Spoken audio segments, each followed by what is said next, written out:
Hello there, welcome to episode 57 of Right Where You're Sitting Now. We're getting good at doing this weekly. Finally, it's about time. Let's keep our fingers crossed, everyone, and try and keep this weekly. But as you probably heard, Mr. Ulysses Black back in studio. Good evening. We've missed you for the last two episodes in the intros. Sorry, yeah. No, it's not your fault. It's my massively disorganised lifestyle, I think, that's caused it.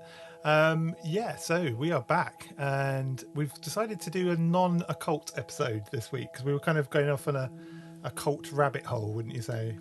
Yeah, but I think as we go along, all of these things are still connected. One thing feeds into another. Yeah, definitely. And we're interviewing Mr. Adam Gorightly this week. It kind of boggles my mind that we haven't had him on before. Actually, it's kind of it's bizarre. He's kind of part of the makeup of the sort of stuff we do. And I don't know why it's just never came up. We just never had him on. But I'm really, really pleased we have him on this week. He's from the kind of Discordian Robert Anton Wilson-esque world. Yeah, from I guess more innocent conspiracy times. Yeah, definitely. Yeah, which we discuss in this episode. But before we pop over to there, I just want to remind everyone to go check out the YouTube channel. I need to actually remember to upload the episodes to YouTube, so I'll do that this week. Plus we have a video coming. I think it's next week. We should have that. Oh, exciting. Yeah. So also check out our Instagram, where we have tens of people following us. Nice, tens. Getting up into double figures. Oh yeah. No, it's to be fair, we've only just started that Instagram, and I'm sort of getting slightly better at posting on there because I have 3 Instagram accounts, so I need to kind of remember to post. I need some sort of schedule actually with my Instagram. A PA, that's what you need. A PA. Yeah, PA. That would be good. Well, maybe if we start actually earning some money at some point, that might be something we can get. Baby steps, Ken. Baby steps. Yeah, definitely baby steps. Anyway, so Adam Gorightly, documenter of conspiracy theories, and he calls himself a rogue historian, all sorts of things. So he's got a new book out. It's called, it's newish, Saucers, Spooks and Kooks, UFO Disinformation in the Age of Aqaurius. It mainly focuses on Dulce Base. Yeah, Dulce Base, yeah. Which we will discuss in this episode. But really, I think in this episode, what we're trying to kind of do is link, fairly tenuously, kind of old conspiracies to new conspiracies, essentially. Yeah, I think it's drawing on Adam's sort of background and interests, but certainly looking at how a lot of these different conspiracies come into being and how they feed from one into the other. And there's conspiracy theories are quite understandably a hot topic at the moment because they're having a stronger, more forceful impact right up to the very top as it goes. So a discussion about the progress and the evolution of various conspiracy theories is something that we have to look at if we're interested in the substance of conspiracy theories. If we're interested in the substances of paranormal themes, occult themes, UFO themes, not that these are all entrenched conspiracy theories, but that they all sort of partake of that field. And I think if we're going to look at individual conspiracies or individual sort of fringe subjects, then it's also important to look at the actual trends of how they move through time, how people engage with them over time. Definitely. Anyway, so let's kick into the interview, and we'll see you in the Let's get outro. into it. Yeah.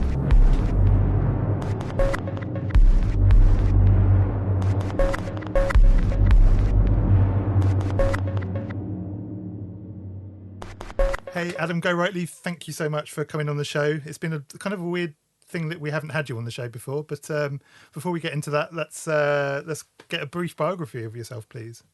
Oh, shucks. Where to start? So I've written about, over the years, the paranormal, conspiracies, UFOs, psychedelics. Those were my interests going back many, many years. And kind of cut my teeth, really, in the late 80s, writing for a number of zines. That's how I got involved writing about these various topics, and that over time evolved into a number of books. I can't even keep track of how many I've written now. I'd have to go to Amazon and count, but I've written on a number of topics. Usually these odd characters that inhabit the fringes, the Charles Manson and Kerry Thornley and Discordianism and conspiracy theorists, James Shelby Downard. More recent books, the latest one, Saucers, Spooks and Kooks, UFO Disinformation in the Age of Aqaurius, that deals more with disinformation and misinformation in that realm of UFOs and conspiracy theories. And so, yeah, I did a podcast years ago on these topics. I'm a sometime musician, and more recently, I became an actor, if you can believe that, in a film called The Hill in the Hole, Oh, wow. which is kind of a Twin Peaks ghost weirdo story where I play the kind of heavy in the film, which came out pretty good. That's The Hill in the Hole. You can find that on Amazon Prime for those of you that have that. And it looks like they're trying. This movie's a couple of years old now, but I think they're on the verge of getting some international distribution now. So that's kind of me. That's cool. What did you play in the film? Well, it's the kind of the heavy in the film. He's kind of a semi-Masonic, psychopathic cult leader with a wry sense of humor. All right, that sounds really cool. That kind of fits me, huh? So so it seems like your new book, Sauces, Spooks and Kooks, that seems to be very timely released at the moment, doesn't it? Considering what's been going on in the world for the last year or two, last few years. Mm-hmm. And yeah, obviously that's what we'd like to talk to you about today. And obviously, I think let's just talk a little bit about kind of QAnon before we sort of talk about how we got to QAnon. To me, I don't know if it's, if you read this the same way, but to me, it's that it does have a difference to previous conspiracy theories in the fact that it seems to have spread a lot more. It seems to be a lot more mainstream, and that's quite worrying. Yeah. I mean, I've watched countless videos on YouTube by kind of middle American soccer moms that kind of you would never previously associate with conspiracy theory. It just seems like it's really gripped a completely different group of people. And the other thing seems to be the kind of deification of Trump as well, which is another thing that I've never seen before. I've never seen a conspiracy theory take it. In fact, it's kind of the polar opposite normally, isn't it? A conspiracy theory would often be kind of counter to the leadership of a government. So it's kind of right. Yeah. Anti-democratic. Early on, they were calling him, instead of, he used the acronym POTUS, President of the United States. They were, the QAnon type folks started referring to him as GEOTUS, the God Emperor of the United States, which blew my mind at the time. And I kind of picked up on the this QAnon stuff somewhat early, before it really blew up and became mainstream. I started working on an article that was published eventually in the Daily Grail 2-3 years ago now. And when it first started, when it emerged, I started hearing little tidbits about this, and it was like, oh man, this is crazy, because it flipped everything kind of on its head, and portrayed, the early key drops and stuff. Everybody knows the story, claiming that there was this pedophile ring run by the Democrats, and they were bringing Trump in to break it up.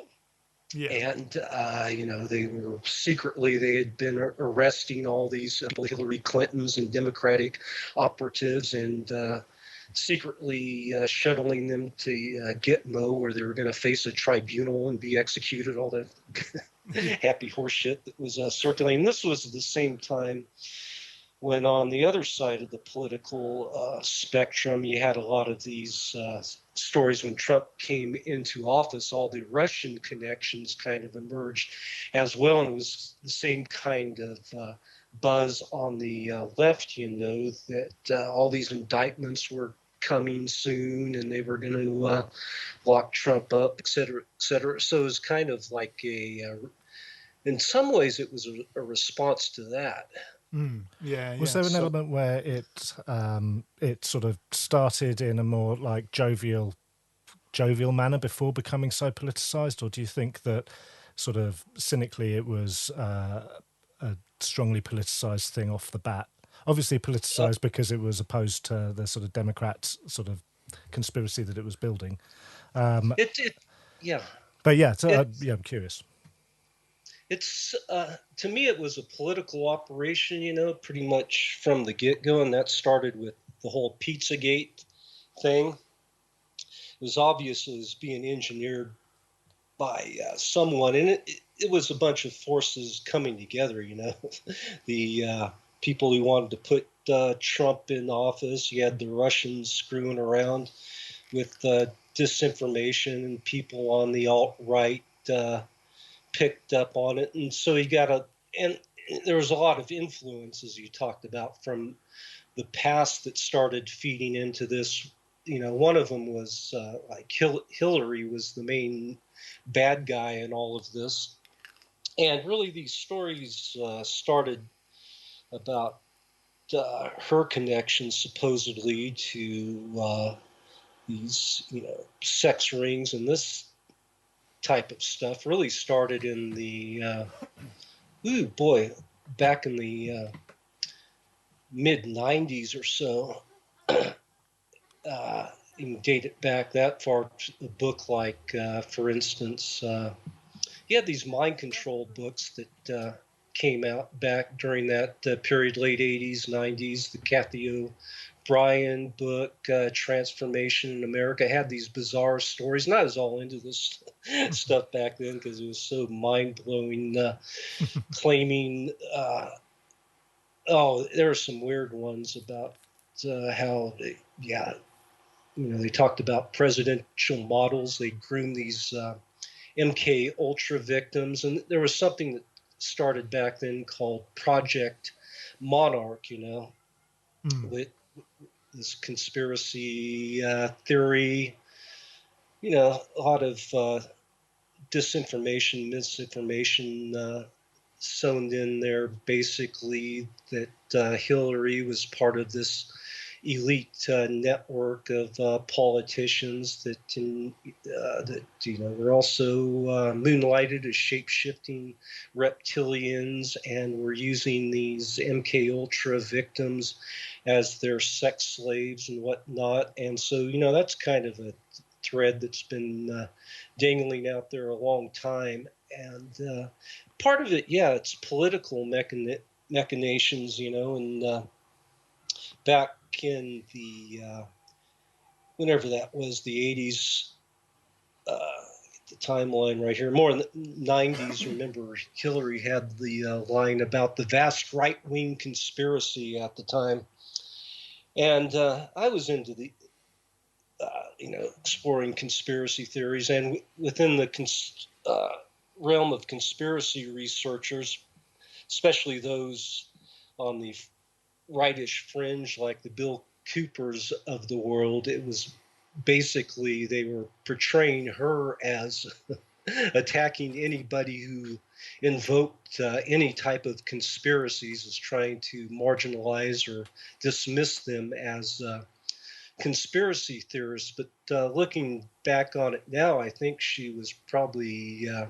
pretty correct in her assessment that it was sort of a political operation, right-wing conspiracy that started a lot of this stuff, just to taint the Bill Clinton presidency and damage her political career. Because a lot of this stuff started off with initially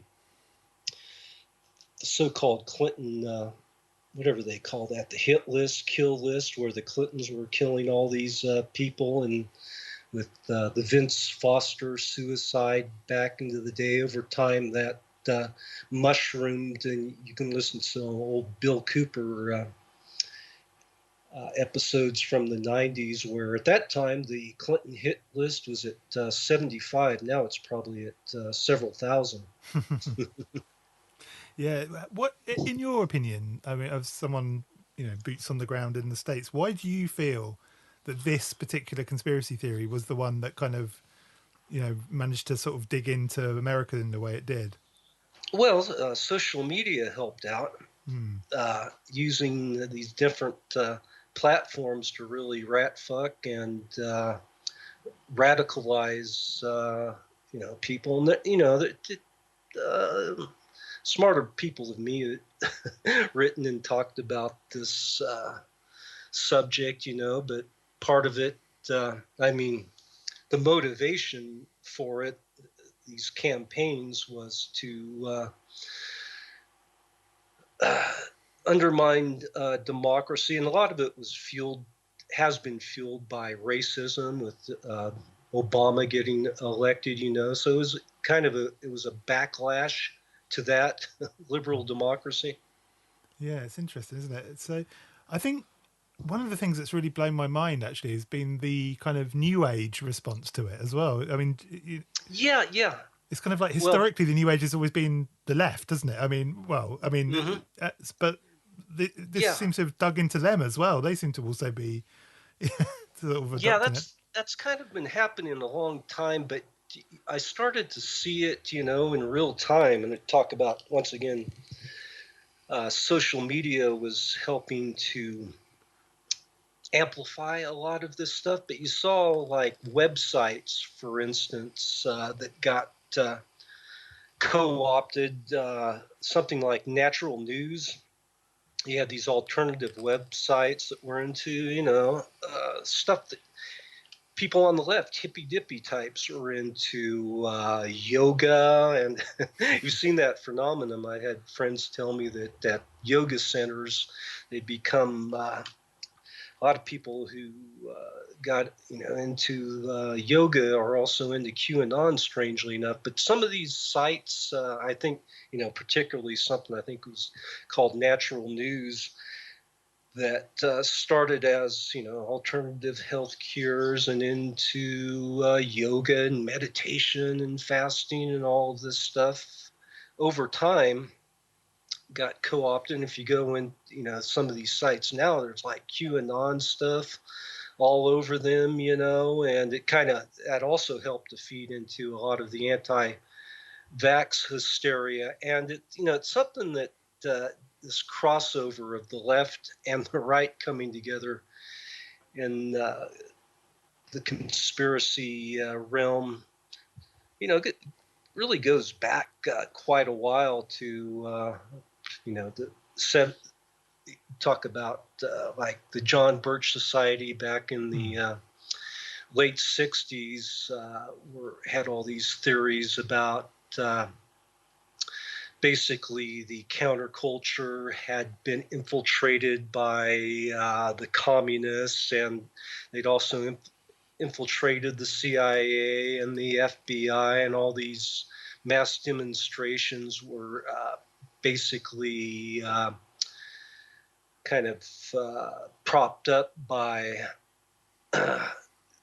same the elitists and people with ties to communists and pushing this new world order type stuff, and that the CIA, et cetera, behind the major assassinations back in the day. So, some of these threads that later ended up in the Illuminatus. And at that same time, you had, with the 60s counterculture, you had a lot of people there questioning the Kennedy assassination. Was the CIA, FBI involved, and so on the right you had the John Birch Society saying the Illuminati, who controls the CIA and FBI, were behind the assassination. On the other, the left side of the spectrum, they were saying the CIA and whatnot. And some of the theories were possibly involved in the assassination. So all of this kind of came together in a sort of middle ground that some people have called fusion paranoia, where you see people on the right and the left come together in agreement on certain things, that there are players on the world stage behind the scenes manipulating the events going on and creating these behind the assassination and later these so-called false flags events, like 9/11. I wonder, I mean, it seems like a prescient question in some way. What do you think Robert Anton Wilson would make of all of this? Oh, man. Well, I think both he and Greg Hill and Kerry Thornley would be scratching their heads going, wow, what type of role did we have in this? Because they did, in some sense, unwittingly, help bring the idea of the Illuminati more into the mainstream. It was kind of a playful, poking fun at and doing parody and satire about what the John Birch Society were involved with the Illuminati. That's how Operation Mindfuck started, but it did help push it into the counterculture with, Illuminatus, and so that got kind of seeded there in people's minds, once again on the left and the right, about the Illuminati. And back in those days, it was like, obviously it wasn't as widespread, these notions about the Illuminati yet, but over time it's kind of grew and grew. If things get repeated enough, after a while, it's, same thing with like something like the Roswell crash. Whether that happened or not, it gets repeated so many times that people begin to work that into their belief system that, yeah, maybe something did happen to Roswell. I mean, at Roswell, there's so many stories, there must be something to it. And same thing with the Illuminati, Yeah. Or QAnon. Yeah. It's interesting. I've one thing before we sort of go back into some more historical kind of stuff. When did I think, is it endochrone? Is that what it's called? The alleged substance that Hillary Clinton extracts from these. When did that first appear? Because that seems like Ike kind of stuff. I don't know. I think it might have been a Hunter S. Thompson joke to begin with. Oh, right. Yeah, and that's kind of another one of these. I mean, these memes get repeated in different ways over times. That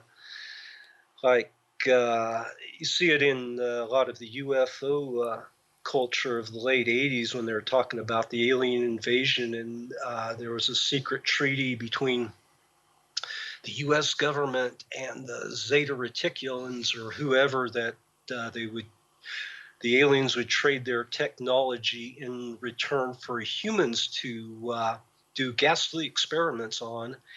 And part of this was a dying alien race, and they needed the precious bodily fluids of baby humans to keep them alive. So, and you see that with anti-Semitic literature. I forget what the terminology was, but kind of the same thing that leads us to QAnon and all these other stories. But it's weird. And there's that undercurrent of always that undercurrent of anti-Semitism down there. Yeah, I heard. I was just sat on a bus. It was the first time I ever heard the phrase endocrine. Is it endocrine? Yeah. Is that? But I was sat on a bus listening to two school kids talking about it, and Wow. and it literally heard like one of them. I can't remember what their kind of main conversation was about, but Hillary Clinton came into the conversation. And then, great. And then I heard, oh yeah, but she's like just after the endocrine, and I was like, oh my god, what's it? Whipped my phone out. I was like, what the hell's endocrine? Looked it up, and I was like, Jesus. It was pretty new to me at the time. But I think it was a Hunter S.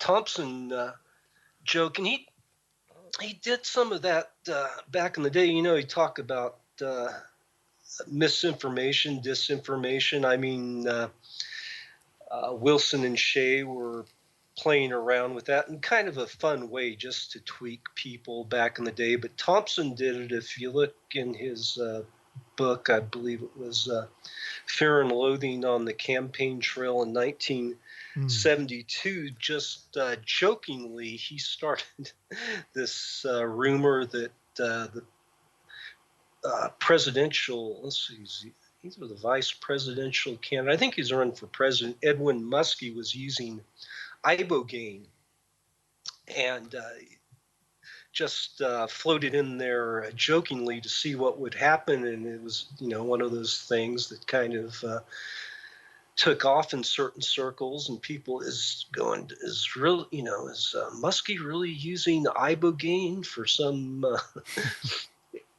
and so you can see how those things can get seeded, even doing them jokingly, into culture. And I think the endocrine thing is like same sort of deal that Thompson joked about at one point, and years later it got somehow picked up by the QAnon crazies. I think there's even Mr. Burns mentions it in a Simpsons episode back from the 90s. Not specifically the endocrine, but but needing the blood of a young boy.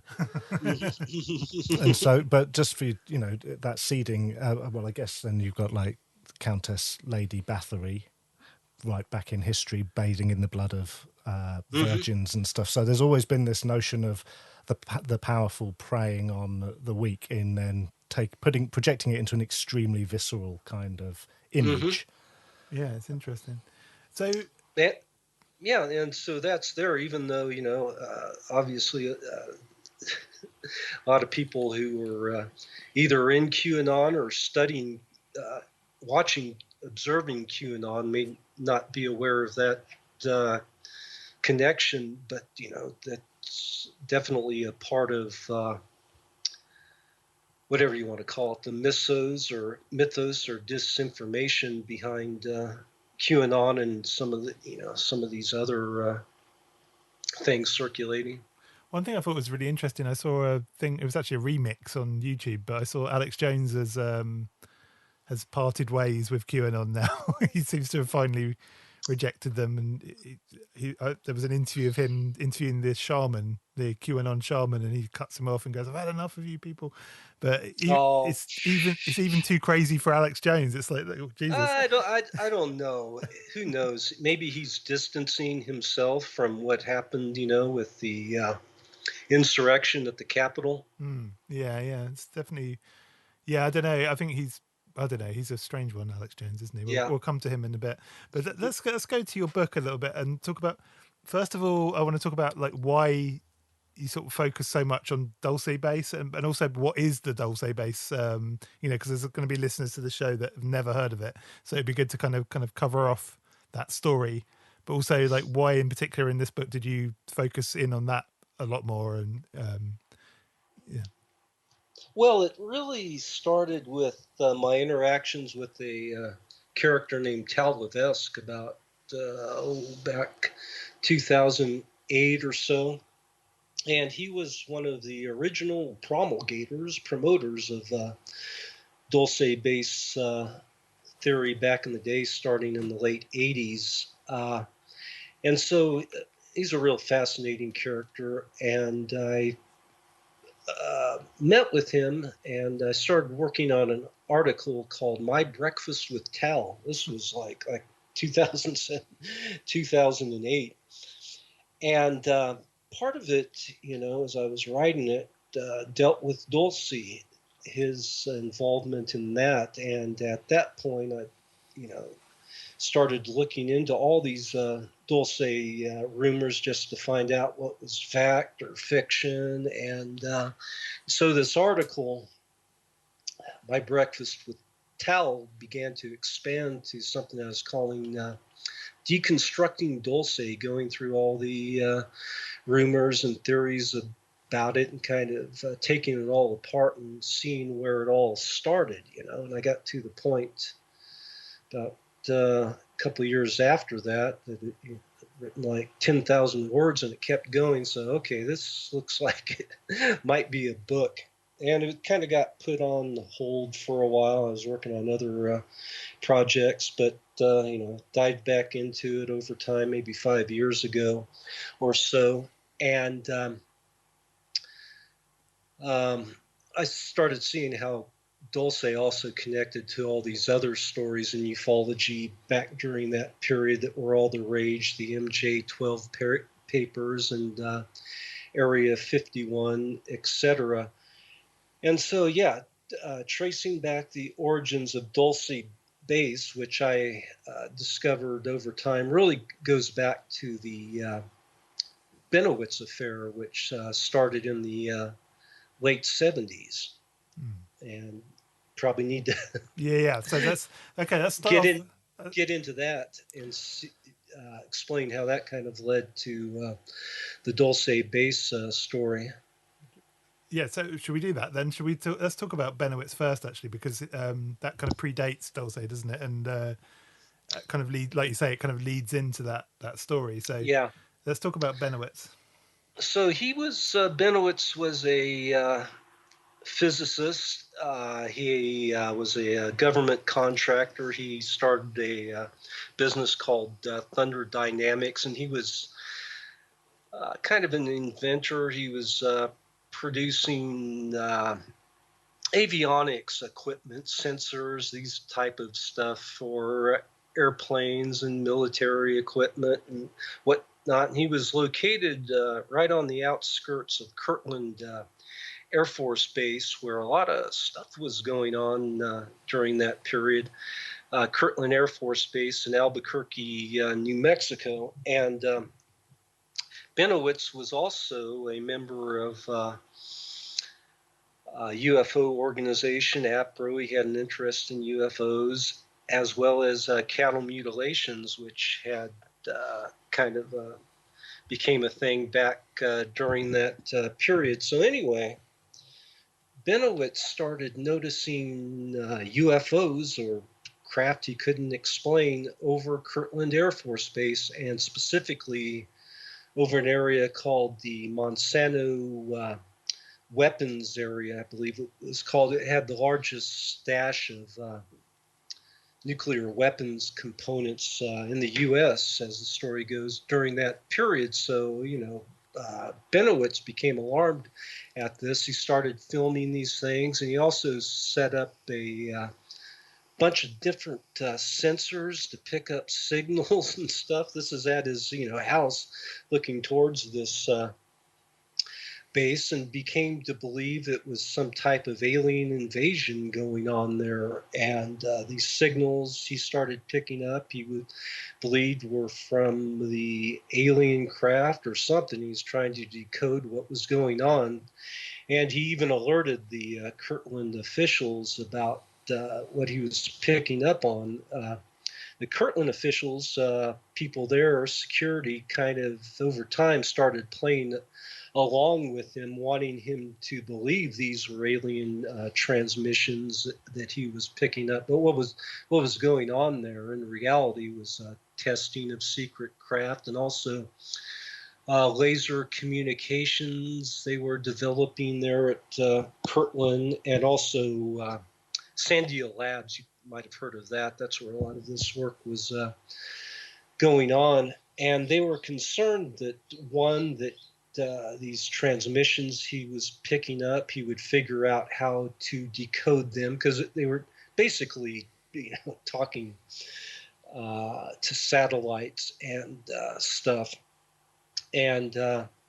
And so they started seeding him with disinformation to make him believe that, yeah, this was all part of some alien invasion. And this is where Richard Doty got involved, an infamous figure who worked for AFOSI, the Air Force Office of Special Investigations. He's basically a counterintelligence guy, and the campaign here became this counterintelligence operation was to divert Benowitz's attention away from Kirtland and push him towards Dulce Base, where they could actually even stage some things and to make him believe this was the aliens, ultimately to discredit him. But they were also feeding him different disinformation and documents to see who he was passing them on to,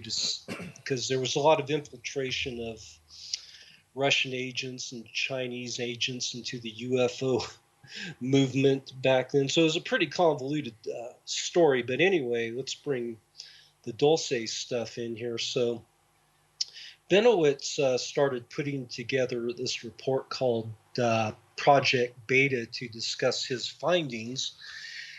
And one of those was his belief that, yeah, there was some type of base out there at Dulce, and he was sending letters off to different politicians.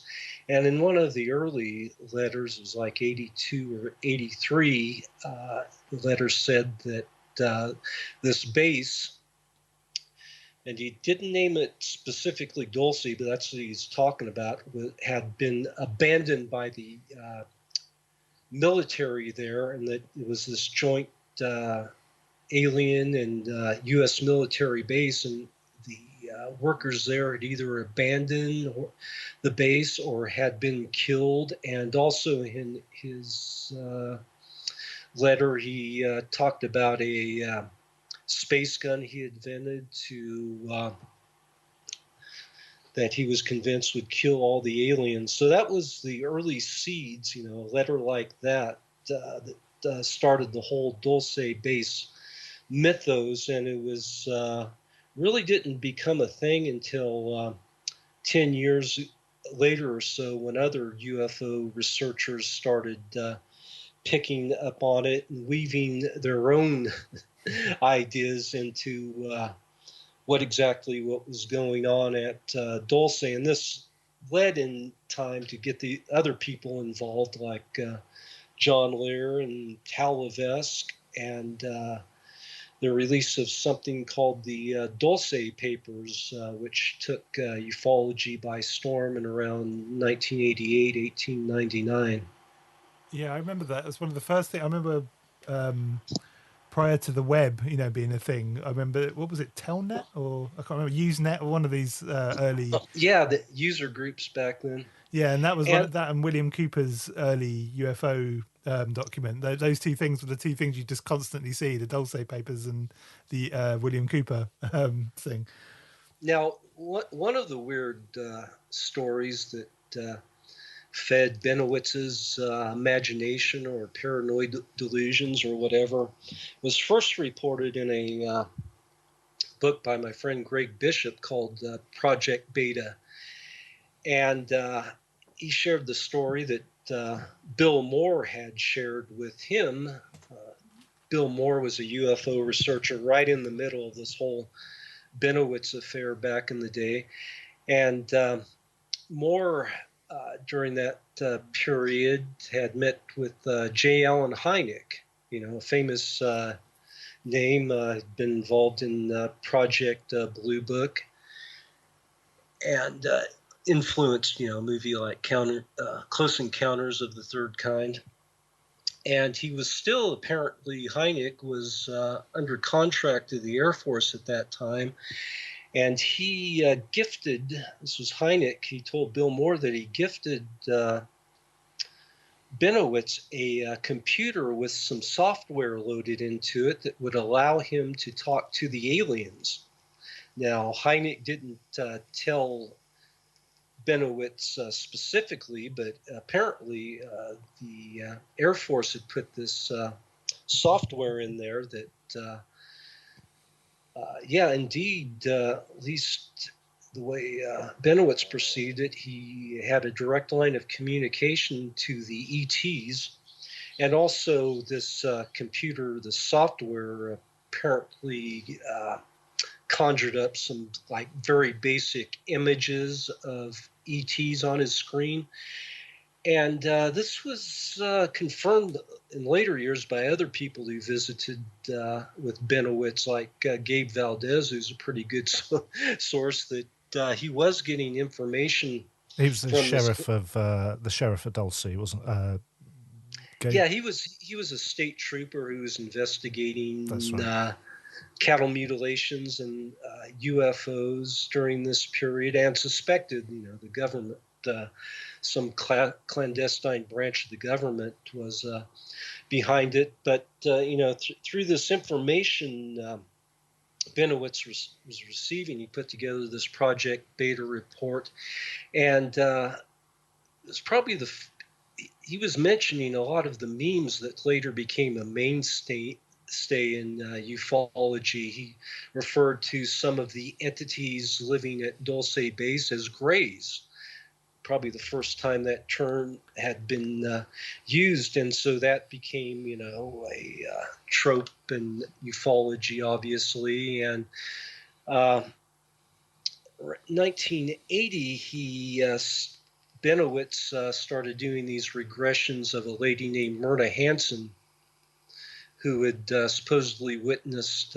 some ETs in Eagle's Nest, New Mexico, when she was driving through there with her son. And she observed at the time, and this was 1980, pretty early on, the UFO send down a tractor beam and beam up a cow into the ship, and she and her son got beamed up. Supposedly, this was her memory, and they saw the aliens basically chopping up, dissecting the cow, basically a cattle mutilation. So Benowitz started basically got involved with doing regressions with the Myrna Hansen, and during one regression session, she claimed that she had been transported to an underground base somewhere, and went under the usual. They conducted the aliens a medical experiment with her, maybe we're trying to breed an alien hybrid with her. And at one point she escaped and was running through this underground facility and saw the classic human alien hybrids and vats and whatnot. And so once again, this material became really, fed into ufology in the years to come, and, popular shows like the X-Files and whatnot. And so all these stories were picked up by the likes of John Lear and others in the 80s, and Bill Cooper, and expanded upon. And this was the main story out there now in the late 80s, that indeed there was this secret treaty or pact between the humans and aliens, and they were experimenting on humans, and these other researchers picked up on it, like I say quote unquote researchers like Bill Cooper, and added their own spin on it, and it just became the main themes and tropes in ufology during that period. Oh, I was just going to ask whether the lady who had been subject to the regressions, was she already familiar with the mythos, or does she represent the first point at which people that aren't necessarily directly involved in the conspiracy are now beginning to report or feed into encounters? Start sort of giving it life and weight outside the actual sort of information being fed out by Doty and chums? Well, it was definitely one of the early stories. If you look at Linda Moulton Howe was also involved in this scene, and cattle mutilations were a big part of it. And I think you can still find her documentary "Strange Harvest" online. Yeah, and you'll see a segment there where a hypnotic regressor named Leo Sprinkle is regressing a lady named Judy Doherty. And a couple of years before Myrna Hansen, she had a similar experience, But all these people were connected. Leo Sprinkle was the same guy who did the regressions of Myrna Hansen, and it's quite possible. This was brought up by Greg Valdez, who was the son of Gabe Valdez, who has looked into this quite a bit. And he thinks it's quite possible that Myrna Hansen might have been involved working with Doty and AFOSI to basically concoct that, promote that story as well. So it's quite unclear. Myrna Hansen kind of disappeared after that, and no one's really been able to track her down. Some sources, I think, had her in California, after that, but no one's really talked to her or completely sure that was even her real name. So there's a lot of confusion around all these stories. Does obviously around, I don't even know if it's around that sort of time, but when did Keel's book come out, The Mothman Prophecies? That must have been. That was in the incident itself with the Silver Bridge and all that, the Mothman sightings, was the late 60s, and Keel was writing about that, during that period. But I think he eventually published the Mothman Prophecies sometime in the 70s. Yeah, so there is a connection, though, isn't there, between Indrid Cold and Dulce Base? There seems to be I can't off the top of my head remember what it is, but there is some kind of, at least in the lore, there is a connection. Do you know that? Or I haven't heard that one. No, I remember hearing it was something to do with Indrid Cold being involved, being based at the base, or being involved with I can't remember. Well, yeah, I mean, people trot out Indrid Cold quite a bit too. He's everywhere, but maybe he's nowhere. It's just another one of these legends. He's one of the more interesting legends, though, I think. But okay, we sort of brought him up earlier on, and I'd like to talk about him a little bit. William Cooper, and I think this is kind of where, if you're looking at the kind of the history of conspiracy theory, I really sort of see Bill Cooper as this kind of landmark kind of moment where things begin to sort of shift. So we're looking at kind of someone that started off as a UFO theorist and then sort of mutates into something completely different. Would you talk a little bit about Bill Cooper and his kind of influence in all of this? Yeah, pretty damn huge influence. Yeah, he made a name for himself with the UFO stuff eventually, and I kind of picked up on this in real time even before he had the shortwave radio show. For years, I was continue to be a fan of like late night radio. It's not what it was back in the day, but that's where a lot of people like Bill Cooper emerged from, and where I first heard him was a show called The Billy Goodman Happening that what year was this, like probably around 88 or 89, and it was a show out of Las Vegas that started similar. It was like a precursor to Art Bell. In fact, Art Bell claims he was influenced a bit by Billy Goodman, but it started out initially as I think he called this show The Thing, and I was tuning around the dial one night and initially picked up on this, and the first shows were kind of about Elvis Presley conspiracies. He was into that, and maybe ghost stories. And then the Area 51 revelations broke during that period, and Goodman was one of the first guys. He'd have Bob Lazar on there talking about it, Area 51, and then Bill Cooper was one of the people that showed up, and it became kind of a scene, and they were, it was like UFO disclosures happening now. We getting these reports from Area 51, and folks were starting to go out there. There was this little place called the Rachel Inn and Restaurant that later became the Little Alien, you might have heard of, where they started having these little small conferences with a lot of these players, and they figured out a way to get into Area 51, and they'd have watch parties of these UFOs or whatever, secret craft that was being tested. Of course, the narrative that was being pushed is, that these were UFOs.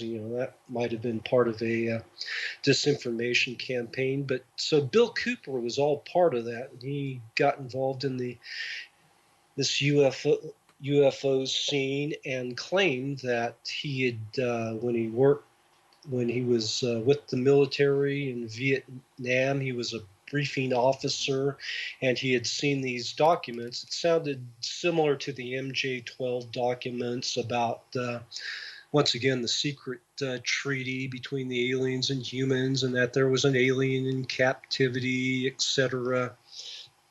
And so at this time, he finally was coming forth to blow the whistle, and that was his claim to fame. Another thing he glommed onto was this film that supposedly showed the driver of JFK's limo shooting JFK. That was another big thing. And Cooper at one time was even connecting the assassination of JFK to the aliens. Just wonderful stuff to get into and listen late night hours on the radio back then. But he became this became sort of his thing, his business. Yeah, and then it's something how he made money, a grift, have you? Yeah, but something changed, didn't it? Something sort of flipped him. I think part of it, and he created a lot of trouble for himself by basically evading taxes. And so he, and this became, a conspiracy by the IRS and the Clinton, Clinton administration to take him out because he was revealing too much too soon. He became pretty paranoid and militant, and was lock and loaded, whenever he went out in public and whatnot, got involved with these different militias and whatnot, and started getting more into, he claimed that, with the UFOs, that ultimately he claimed a couple of years after he had glommed on to the UFO story that it was actually a government disinformation campaign, got into that line of thinking, and basically latched on to a lot of the popular theories, conspiracy theories, anti-government conspiracy theories back during that period, and became more and more paranoid and sheltered, even though he was doing this shortwave broadcast that became pretty popular. He was ultimately indicted by the feds, on all these tax evasion charges, but for many years he was basically kind of a fugitive living in his house because nobody wanted to approach him and have a Waco type incident happen.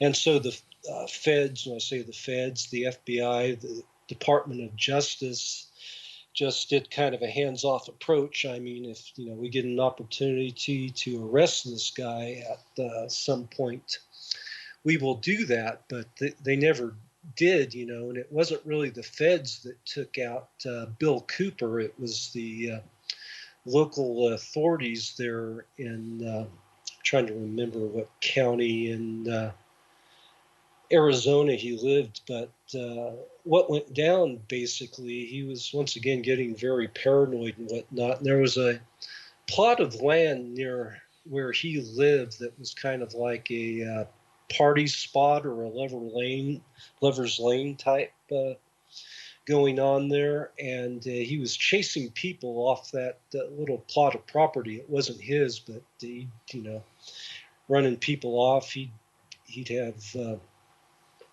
he was always armed, threatening with weapons, So the locals were complaining to the local sheriffs, and there was the a local particular sheriffs, guy, wasn't there? There was he came down and did it to a particularly influential local character, I think, wasn't there? I've just recently read the book about him. What's it called? Pale Right? No, I can't remember what it's called now. There's a good biography of William Cooper, and I think the person he actually came, there was a specific person that he came and threatened, who had some influence with the local authorities, and that's what kind of got the ball rolling, wasn't it? I think. Yeah, there was one sheriff there who didn't want to deal with him, probably wisely so.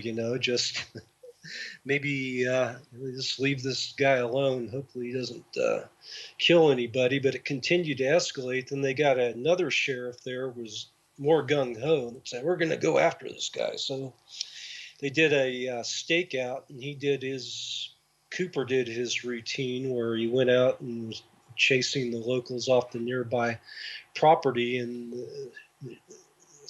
these sheriffs, or maybe half a dozen or whatever, caught up with him, and so they were staked out, and they approached him, and so Cooper jumped in his truck and hightailed it back to his house, and I guess there was a couple staked out at his house too, and before he could get inside, a shootout that occurred. I think Cooper started it. He shot one of the sheriffs in the head, and then they ended his life before he could make it into his house, which, once again, that I think he was pretty prepared once he got inside for a long standoff. Yeah. It's a really dark ending, isn't it, that one in particular?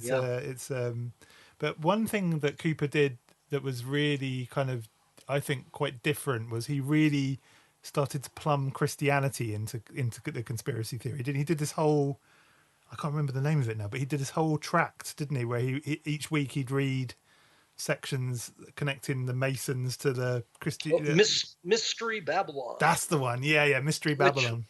Which was a great series. I listened to quite a bit of that. So yeah, he was weaving the Masonic theory into that, and that Masonry was whatever, anti-Christian. All those elements were in there, but a lot of that was just picking up off of other conspiracies that had been bubbling up over the years, promoted by the John Birch Society and whatnot.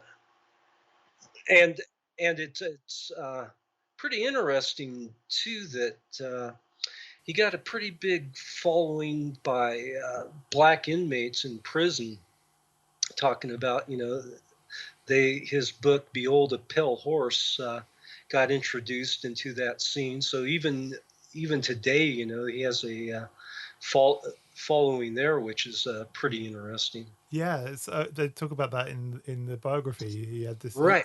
He was quite influential with it.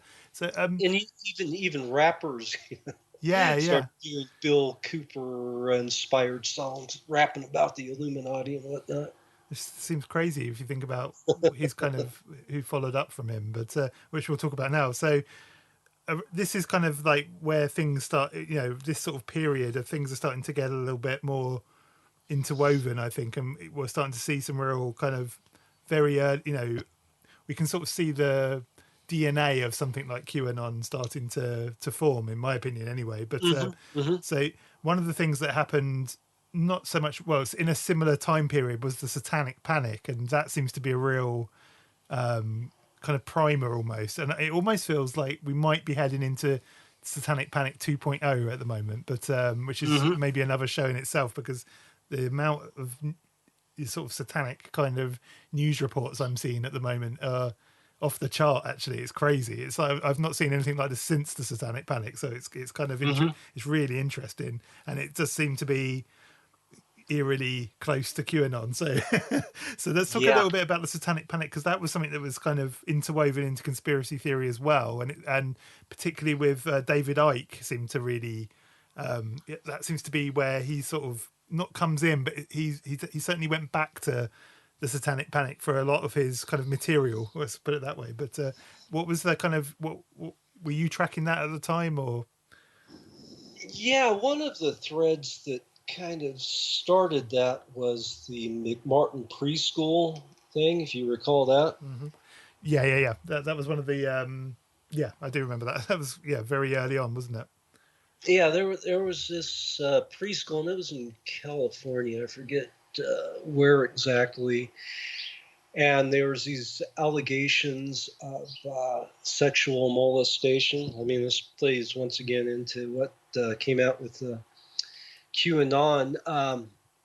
Nothing was ever proven. There was some of the people were indicted, and there was court cases, but there was a lot of speculations or rumors or misinformation mixed into the thing. One of it, there was underground tunnels, Yeah, that was under the McMartin preschool. That sounds like QAnon. You had different people in the conspiracy scene, so to speak, latch onto the Satanic Panic. One was Ted Gunderson, who also became involved with quote unquote deprogramming so-called women mind control victims. Maybe he was screwing with their heads as well, but he was given a certain amount of credibility just because he had been a former FBI, ran a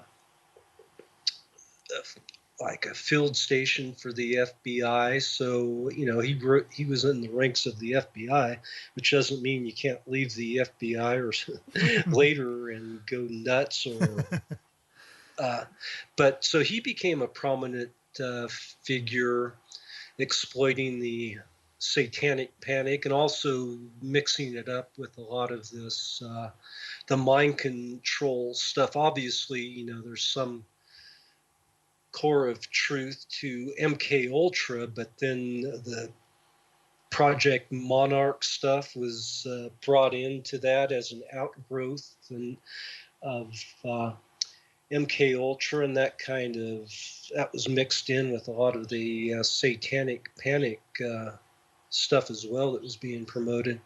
Well, it's also the Satanic Panic seemed to fuel a lot of the sort of darker later conspiracy theorists. There's a guy, I forgot, what's his name? The guy that always holds up the Golden Dawn book. Freeman, I think he's called. And I know he always plumbs back into... Oh, yeah. Yeah, he always plumbs back into the Satanic Panic as if that kind of moral panic is somehow fact. And that seems to... And this is something that really seems to kind of kick in a lot with people like Alex Jones and David Icke, where their kind of sources seem to be these sort of distorted Satanic Panic kind of... narratives, and that a lot of the evidence is we're connecting the dots and the symbolism, and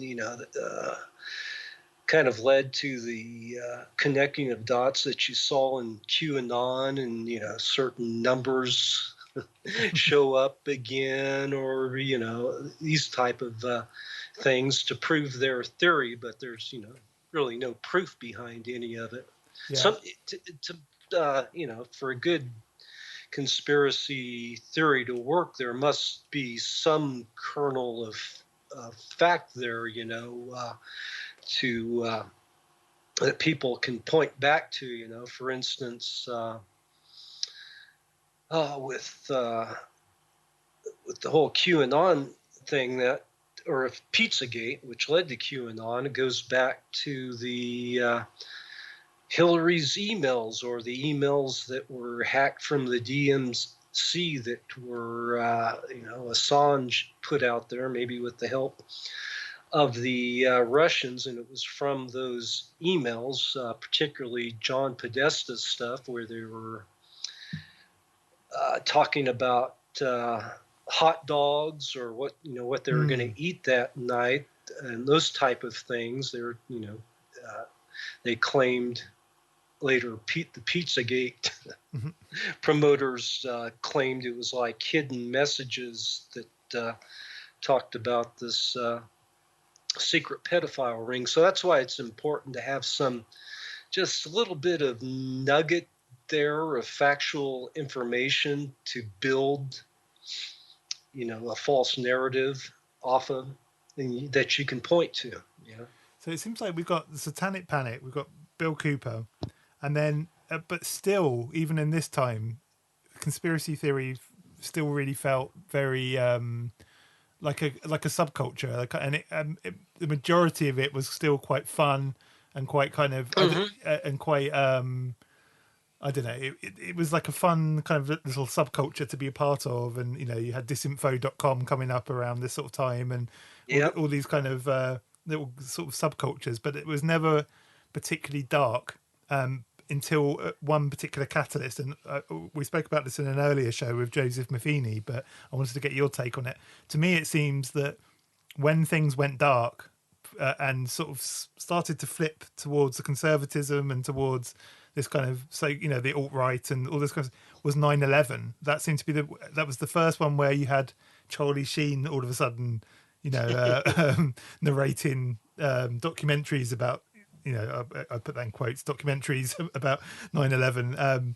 But could you talk to 9/11 a little bit, and how that kind of, whether you saw that same change that I saw, and what your take on that is?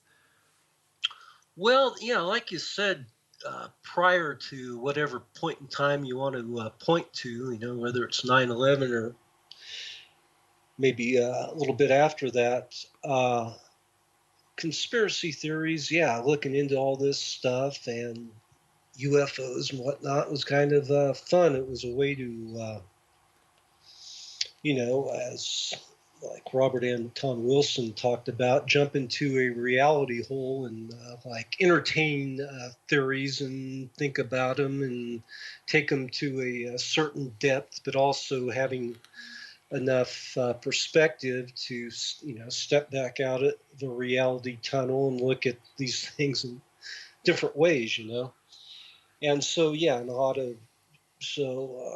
I was interested in the Kennedy conspiracy for many years, 9/11 became a bit too much, and it did start to become a bit darker. Then you had these other characters coming into it too. I mean, once again, the Satanic Panic thing, and David Icke came in there with the reptilians and these mythos of the Illuminati screwing with us all. I mean, it's really with Trump coming in that I think it really got bad, and now it's like,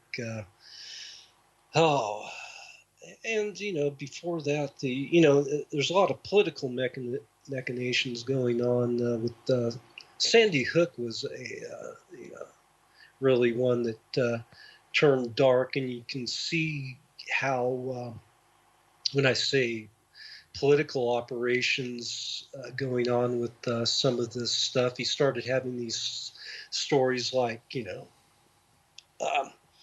Sandy Hook itself was was a condemnation against, we have too many weapons in this country, and too many crazy people can get their hands on these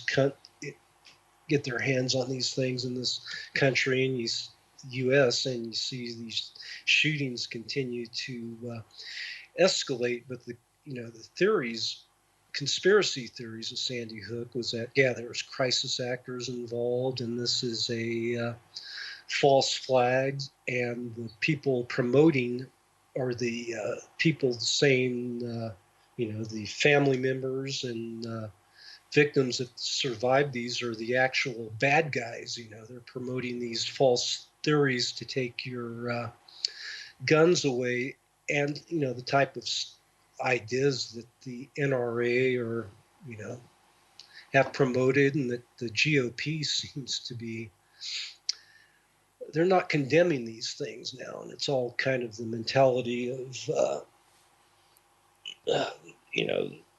those in promoting a lot of these theories now. So that's, things began to get darker with 9/11 and all these other events that had happened, and they've been used to, create this these different propaganda influence campaigns, disinformation campaigns, where conspiracy theories are weaponized. Yeah.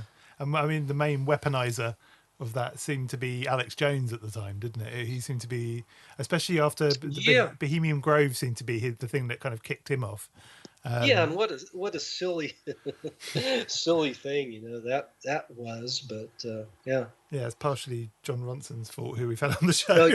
Right. I mean, that kind of like Wilson and Shea talking about the Illuminatus and putting it out there. John Ronson, who I love, but yeah, he provided a forum trying to expose some of the stuff that was going on, but also ended up providing a forum for Alex Jones that maybe helped many ways launch his career. Yeah, it's really fascinating.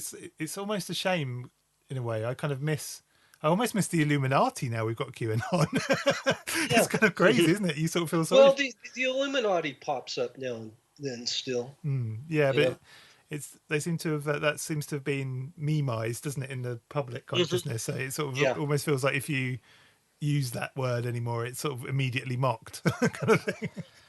Well, you're using the word Illuminati, but also the word memes. So, like the meme, this sort of notion of memes and these sort of like thought viruses that the social media can disseminate so rapidly. One of the things you were just mentioning, Sandy Hook and 9/11, and one of the things that interests me about conspiracy theory is the phenomena of apophenia, the ability to make what can be interpreted as meaningful connections between two things or more where there might not actually be any connection, which is kind of an intrinsic part of conspiracy theory. And there seems to be, maybe it is with, in quote marks, democratization or whatever of social media. There's people that I've spoken to who are so caught up in the apophenic side of their conspiracy theory that they're then completely insulated from it.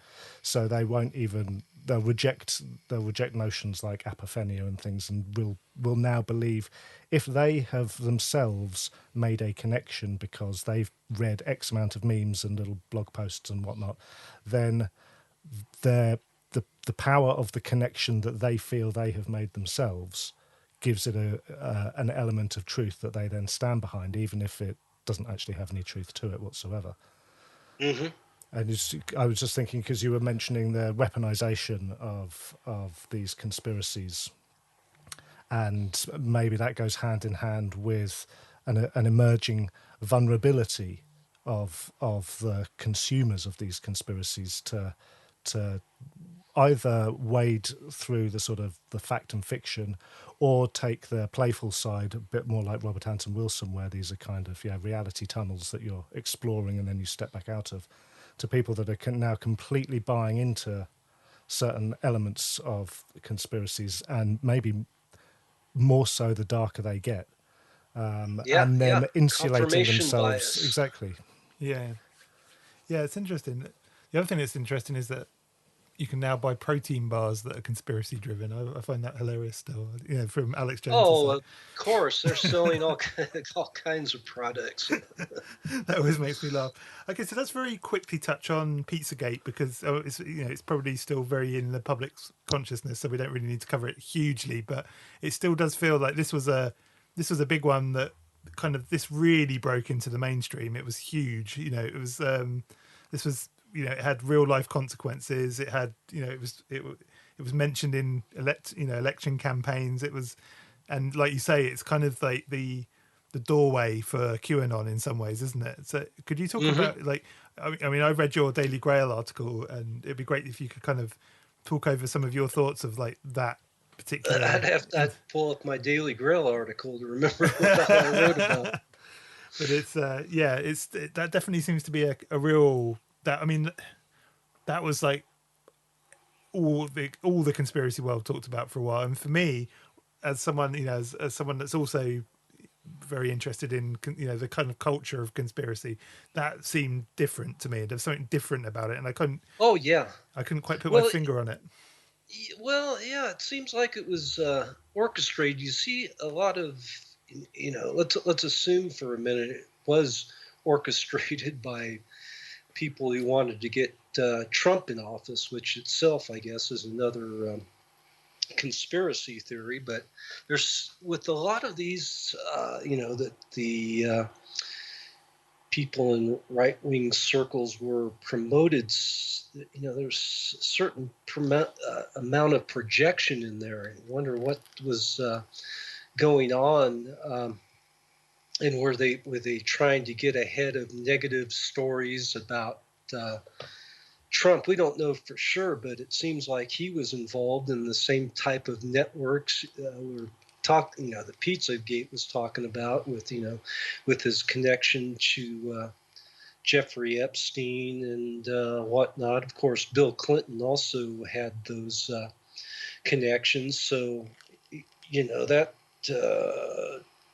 type of campaign that had fingerprints of a lot of these operatives over the Roger Stones of the world. And you see the first people promoting these stories were like proteges of all these right-wing operatives, Mike Cernovic and Jack Prozac. They were the first ones to start promoting this, along with Alex Jones. And the initial stories, that came from those emails somehow, I guess Comet Pizza was mentioned in those. I don't remember exactly now. So whoever came up with this decided to, that was one of the key places where these child sacrifices were going on. So when this campaign was first launched, here we have, and I don't know if a lot of the videos still exist, but you had simultaneously Jack Prozac was going, you see a film of him, video of him going to, on his way to Comet Pizza, and he's going to blow the whistle on this, and Mike Cernovic did the same thing, and Alex Jones got hit on his radio saying, I don't know what's going on there, but if I have a mind, tonight I'm gonna go over there and travel there and see what's going on. And this kind of lit a fuse with crazies out there to go, invade Comet Pizzas, and he started seeing other people pick up on this who are kind of unwitting dupes. I don't believe that, Alex Jones and these other alt-right guys actually believed this stuff, but it seemed like they got marching orders, or they put their, they put their stories, got together and concocted these stories so that kind of matched each other. And pretty soon, it led to some crazy who was watching Alex Jones actually go to Comet Pizza and looking for the underground rooms that didn't exist, and firing off a weapon. Now that guy's in prison for a while. Yeah. Well, talking of Alex Jones, is Jones the first like larger conspiracy theorist to be involved directly with a presidential campaign? He must be. Yeah, I think so. And Yeah, it's odd, and a lot of people said, thought that after Trump got in office, maybe Jones would eventually, start speaking out against, because he portrayed himself as anti-establishment, and now all of a sudden he's like a lapdog for the president. And a lot of people thought that, once Trump got in there, that, maybe Alex Jones would start criticizing stuff about him. But no, he's been all into MAGA and Trumpism. Until now, a video came out, didn't it, recently, where you see Jones on camera saying, "I wish I'd never been involved with Trump, and I'm sick of it." Well, yeah, he might face legal consequences here. He did have, they're just starting to dig into, with the Senate Select Committee into January 6th, and hopefully they're going up the food chain.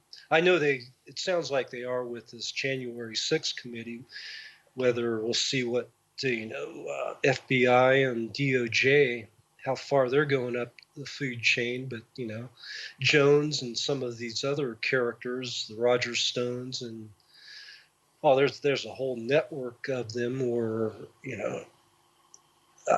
deeply involved in orchestrating the events there on January 6th. Yeah. So I guess like the last real thing to ask here is like, obviously QAnon has kind of stood down for now, as it were, and there's still, but yet it's still very much discussed, and very much that community, if you can call it that, still seems to be there, and still seems to be, they all seem to be quite pissed off at the moment because of Biden and all that stuff. But how do you see this going in the future? As someone that's kind of studied this kind of culture for a long time, where do you see? Do you see QAnon 2.0 or another mutation, or what do you see? Oh, it'll just be some other mutation, I'm sure. I mean, it's become now, that those type of people in some cases have become the brown shirts. They've lapped over into a lot of these militia groups, the 3%ers, the Oath Keepers. Once again, a lot of those people, these groups that were there on January 6th, along with the QAnon shaman types. So once again, it's just been weaponized. People have been radicalized to buy into this stuff. So it's not going away. So do you think a lot of them might end up in prison and whatnot and be taken out of commission like that? But you also have these recent stories about it's getting pretty extreme. The reptilian stuff is still there. There was this guy in California who believed that, what happened exactly, that his wife had become infected with reptilian DNA, and he killed his children, and that it's all woven around these different conspiracy theories going back to, David Icke and his reptilians onto Pizzagate, and, the secret pedophile ring that these groups believe exist and are manifested in form a lot of times, political leaders that are more pro-democracy. With the weaponization of the conspiracy theories, as you've described, do you think that there is likely to be a trend towards more sort of cynical, deliberate weaponization, further understanding maybe more about human psychology and sort of social manipulation? And then do you think that there is the opportunity for whatever sort of defensive quality that is a response that would come socially rather than as just another conspiracy engineered by the left, for example. How do you see society dealing with conspiracies that are becoming more and more dangerous, for want of a better term?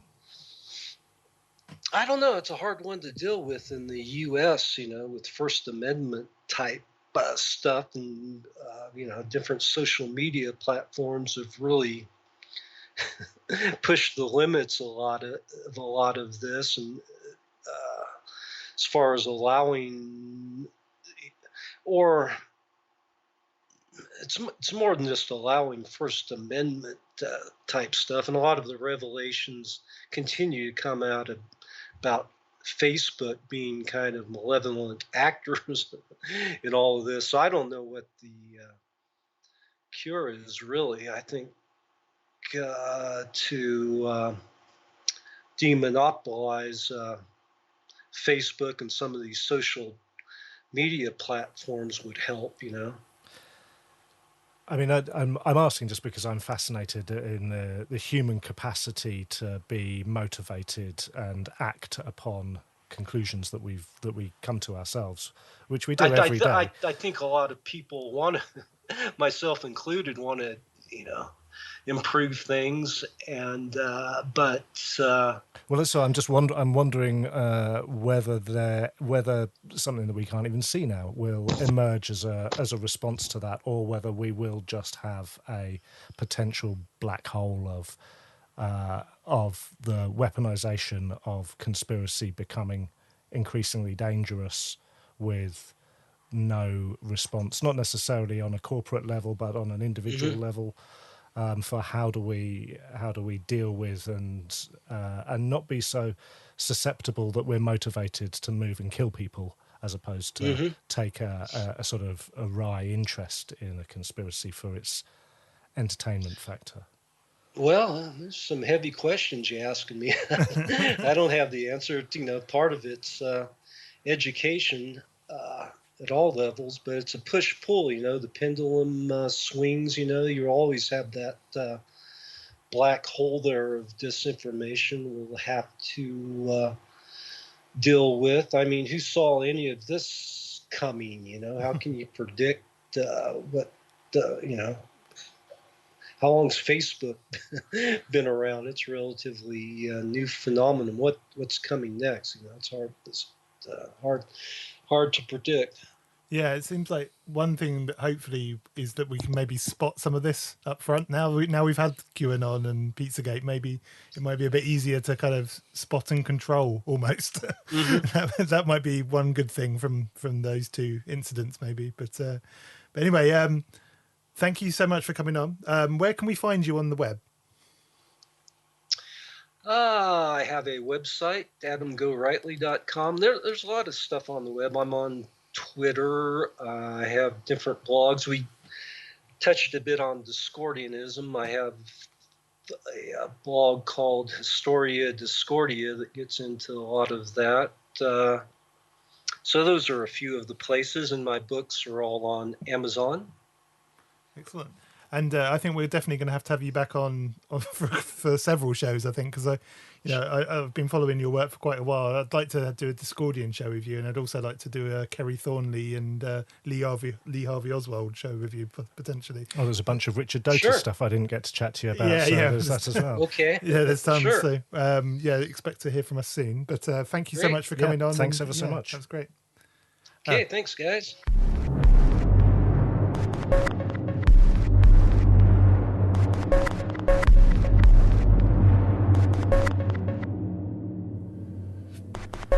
And we are back. Well, that was a really fun episode. It was, we covered a lot of ground. I think maybe possibly slightly too quickly. I think we crammed 4 decades into that, and so there was a pretty high-paced journey through that. Certainly. Yeah, I think, like I say in the show, I think we're definitely going to have, and I say this all the time with guests, but we're definitely going to have him back on and maybe get him and sort of lock him down to particular eras, maybe of Yeah, that would be great. I mean, it's one of those things, isn't it? There's only so many minutes, and yet there's an endless amount of digging and deep diving that one can do into all of these things to pull out more and more information. But I think that was a really great sort of overview of some of the big trends that have come about in the last few decades. It's definitely a good primer, I think, that episode. I think it's definitely, yeah, and I think Adam's so kind of entrenched in that world. I think we could probably pick a theory and you know, we could go with him for a good hour on just one particular thing easily. You know, it's so I think we're definitely going to have the chat back on as soon as possible. Can't wait. Yeah. So this is you know, we like I said earlier in the show, we'd been sort of fairly occult heavy for the last few episodes, so it is quite nice to kind of, you know, go. You know, historically, Sitting Now has always been about not just the occult; it's also been about conspiracy and, you know, paranormal thing. Well, not so much paranormal, but kind of, you know, weird kind of subculture. Yeah, weird fringy things. Yeah, exactly. So this, you know, this is a direction that we're also exploring. So hopefully you'll stick around for that as well. If you're, you know, hopefully not just here for the occult. But yeah, so anyway, we will see you next week, and well, I will see you next week. I don't think you're going to be joining us. No, I'm not in the country. No, there you go. He's on a secret mission to Dulce Base, I think. You're not allowed to say that. Oh yeah, shit! I can't remember. I forgot. Anyway, so yeah, find us on YouTube, Sitting Now. We are on YouTube, and also Sitting Now or at Sitting Now on Instagram. And I am looking at a Discord server. I think that's going to be the next thing. What's that? Okay, I can just edit it out. The website. Oh, the website. Yeah, of course. The whole new revamped website. Oh, yeah. And well, I mentioned that in the show, but yeah. It's and also, of course, you can find us on sittingnow.co.uk, which is where we're entrenched. We have been for many years now, which is our site, and that's sort of evolving as well as I kind of relearn how to do it all a little bit. But yeah, so, you know, bear with us on all things. But yeah, we're full steam ahead with the show now, which I'm really pleased about, and we will see you next week. Absolutely. Have a good week. Cheers. Bye.